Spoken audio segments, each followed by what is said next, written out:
I'm Councilman Bill Farmer Jr., welcoming you to another very special edition of LEXPLORE. We're at Ashland Henry Clay Estate with the CSPAN crew. Please watch.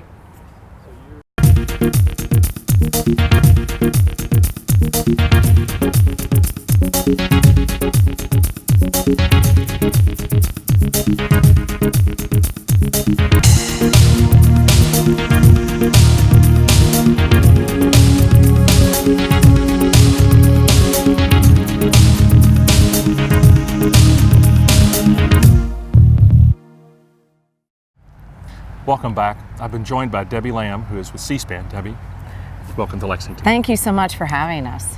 It's a pleasure for all of us, for the entire Commonwealth, but especially Lexington, for you to be here.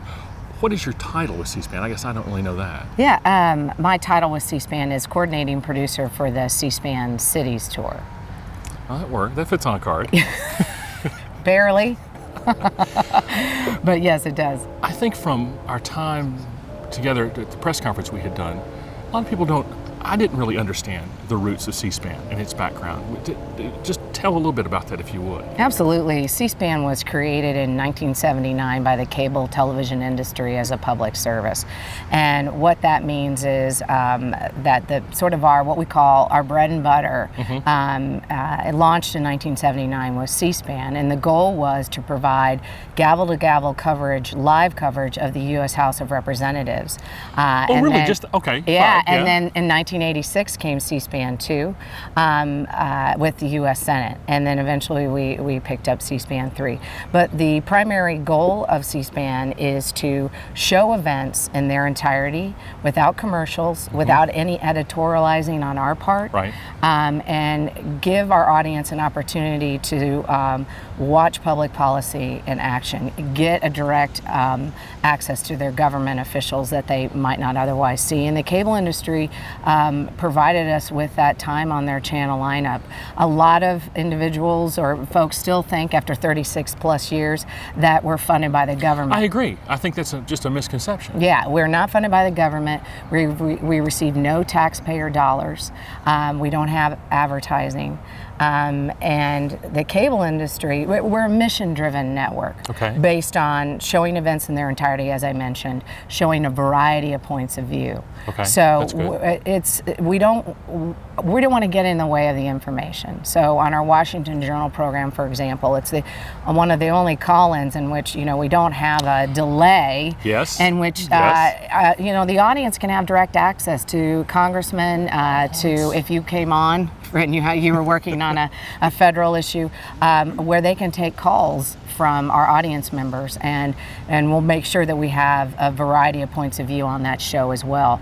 And so even with showing hearings and making sure we cover other events, but the cable industry, there's 3 networks that they have available to them, right. As well as we have our cspan.org and C-SPAN radio, but they have no editorial control. So we are paid for. They pay for a license fee, which is a very small pennies. All right. For all 3 networks. So it's not to make it simple, it's not a moneymaker for them. And so what we are always doing is partnering with them in their local community, such as here is Time Warner Cable. Time Warner showed up and was very prominent in this conversation. Time Warner Cable has been fantastic here in Lexington, and what they did was introduce us to the mayor and the mayor's office, and built, with the relationships they already have built. But we've also enjoyed a long business partnership with them, and that's what C-SPAN wants to do. We have the cable company, and then the city gets on board, and then we get to come in and produce a lot of great programming for C-SPAN 2 and C-SPAN 3. And I know all 3 are available here on Time Warner, and then I think C-SPAN 1 is available in HD. So I know that we do get the complete coverage, but I think one of the things you also spoke about was everything is available. Everything is available in an online capacity, isn't it? Yes. We have a group of folks, what we call the C-SPAN Video Library, the C-SPAN Archives, that are based out of West Lafayette, Indiana. Actually. Oh, really? Yes, home of Purdue University. Okay. Boiler up. So got it. Noted. Well done. Noted. And they record 24 hours, all 3 networks. And then it is digitized and put online, and it is available almost immediately after the program starts or after it airs. So 200,000 some hours on the C-SPAN video library of your elected officials and other things that have taken place. And we also have the Congressional Chronicle, where you can follow your U.S. Senator or U.S. House, your U.S. Rep, and look at the votes, how they voted, when they've been on the floor, how long they've been on the floor. That's a font of information. Taking the congressional record and matching it to the video, so you can watch just clips. And on the video library, where we can't provide you, we won't make our own editorial decisions. Yes, sir. You're able to choose whatever portion of a program you want to. Maybe you want to tweet it out. Maybe you want to put it on your, your website. You can use portions of the program. You generate your own clip and send it out. So you're making your own editorial decision. So that programming is just there. That's very dynamic, though, because anyone can use it for whatever. Absolutely. And at this point in time, if you authenticate with the site as well, you can watch live, that all networks live in HD. So there's all kinds of opportunities to access C-SPAN. It's not just you have to watch an entire 8-hour hearing, but you can go by Googling different individuals or by transcript and find what that individual said, clip it, and then however you want to utilize it for social media. I just think there's a lot going on at C-SPAN. And then you do the city tours. Then. The city tour was the brainchild of one of our CEOs, Susan Swain, and the idea, and we actually launched it in Frankfort, Kentucky. No, I didn't. Yes. This I did not Yeah, know. I was there in March of 2011 working with the Frankfurt Plant Board folks. John Higginbotham, I don't know if you're familiar with him. How could you forget that name, though? He's a great guy. But anyway, and then we had part of our crew come back and finish it up, but it aired. And so since the goal was to get out of Washington, D.C. And choose mid to small town cities and highlight some of their unique history for air on C-SPAN 3's American History TV, and also look at the nonfiction literary life. Now, when I say literary life, that means nonfiction published authors that have written books anywhere from public policy to history.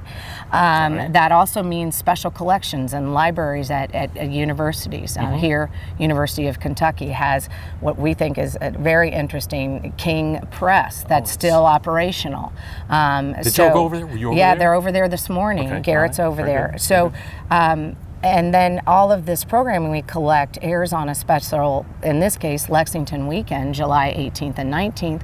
And then everything we produce is warehoused online indefinitely on a special Lexington page and also on cspan.org. And it just really was an opportunity for us, selfishly, to get some great programming for both C-SPAN 2 Book TV and C-SPAN 3 American History TV, but also to provide our national audience in just a window into this city that they might not otherwise know anything about. So every weekend is a different city? It's the first and third of every weekend.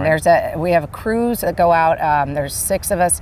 There's 3 that are here in Lexington. So Adrian Hoare is producing our history pieces. Yes, and Garrett. Yeah, and Garrett Moore is doing the book TV, and so I'm just driving around. No. I'm actually working with Garrett. Garrett's brand new, filling in temporarily, and then we have a West Coast crew. So with the same makeup. So and the rep there, Ashley Hill, she does our community relations and goes into schools, and I can do the same thing, and working with students on how to use the video library, but also careers in video journalism and a lot of different things. And for teachers, we have the C-SPAN Classroom, which is a website which I think is like Add Water and Stir, where we generate clips and offer lesson plans that meet Common Core, and so all kinds of things that are available for educators on there for free. Just the fact that all this information is available. I guess what I want to know, when you head out, are you on a certain mapping? Like you said, you're going to Cincinnati. Where were you before this? Okay, yeah. I try to get the tour put together about, We are booked through, we have the city selected through March of 2016. Oh my gosh. Yeah, and then we try to do it in advance. This gives us an opportunity to reach out to the city and our cable operator and have them, reach out to the city as well. I need to clarify though, we get a lot of great suggestions from the city. I bet you do. From everyone, but ultimately we're in charge of what we, editorial control over what we have to pick. Yes. And in Lexington in particular, there is so much here. Thank you. Not only history, but the literary culture as well. As far as nonfiction authors, I had three pages full of them that we had to look at, and special collections. And then you have things like you have the Carnegie Center here and things like that. That we want to get to all these things, and the basic answer is I don't have the resources. And our goal is to really just give a little window into this place and hope some of the stories tie into some of the things that people are looking for. So you'd mentioned 5 authors when we were at the press conference. So you got to spend time with all of them. Yeah, we interviewed Mark Summers yesterday about Reconstruction and in his office. So we had a lot of fun with him. Yesterday we learned a lot about the historic Maysville Road. That's great. That is great. And Henry Clay's That was the Henry Clay Highway. Yes. It got him I didn't know here to the Capitol. Exactly. And a lot of people don't know that, and his interaction with Andrew Jackson at the time. And just to get it done. Yes. So, and that was with Professor Rates. And then we interviewed Mary Jean Wall about how what makes a great Southerner, or what, I'm messing up her book, How a Great Southerner, but she was fantastic in talking about the thoroughbred history, how that developed coming from New York and making Lexington one of the premier places where breeding of horses is taking place economically. And so we did capture a lot of good authors, and as I mentioned, University of Kentucky looking at the King Press as well. So I guess what I took from that, and I think it's interesting for people to know all about C-SPAN, what is available, but we have a rich literary base here now that people may not be aware of, is what you're saying to me. Absolutely. When we sat in our editorial meeting, we're like, it took us a long time specifically for books. And the idea was to get a variety of topics. And the books don't necessarily have to be about Lexington. They just have to have that local feel of an author who lives here that may have written a book about, just like the Reconstruction with Summers. So there's a lot of different things, but then we also want to do books that do have that history of Lexington as well, but stuff that's had some national impact of some kind. Well, I think that's how you thread it back through in the larger sense, but I'm but so your glad. History here, it's a great place. Youven with Mary Jean Wall, I learned a lot about the African American jockeys and Isaac Murphy in particular. Yes. So, you're getting stories about African American history and slavery and things like that. We went to the Mary Todd Lincoln home. Yes. We've been here at Henry Clay. We went to Latrobe, Pope Village. Oh, did you get in there? Yes, we did. How fun. Adrian loved it. Adrian said it was beautiful, and I didn't get to go, so I was really jealous. But is. you saw Adrian at the National At Cemetery. the cemetery, yes. So she did nice pieces there on the political notables, because you have a great political history as well. John C. Breckinridge, there's a lot. And we did do with Tracy Campbell. We learned a lot about Edward Pritchard. Oh, yes. Yes. More modern, but still part of the landscape. It is. And a part of how it's not just about the politicians themselves, but the people behind the politics. Sure. So it's interesting. I think people will enjoy it.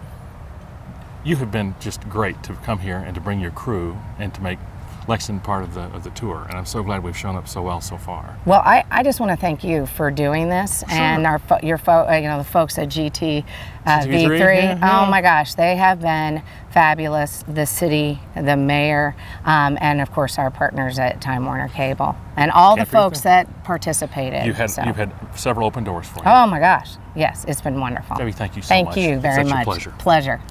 Thank you for watching LEXPLORE. We look forward to seeing you again real soon.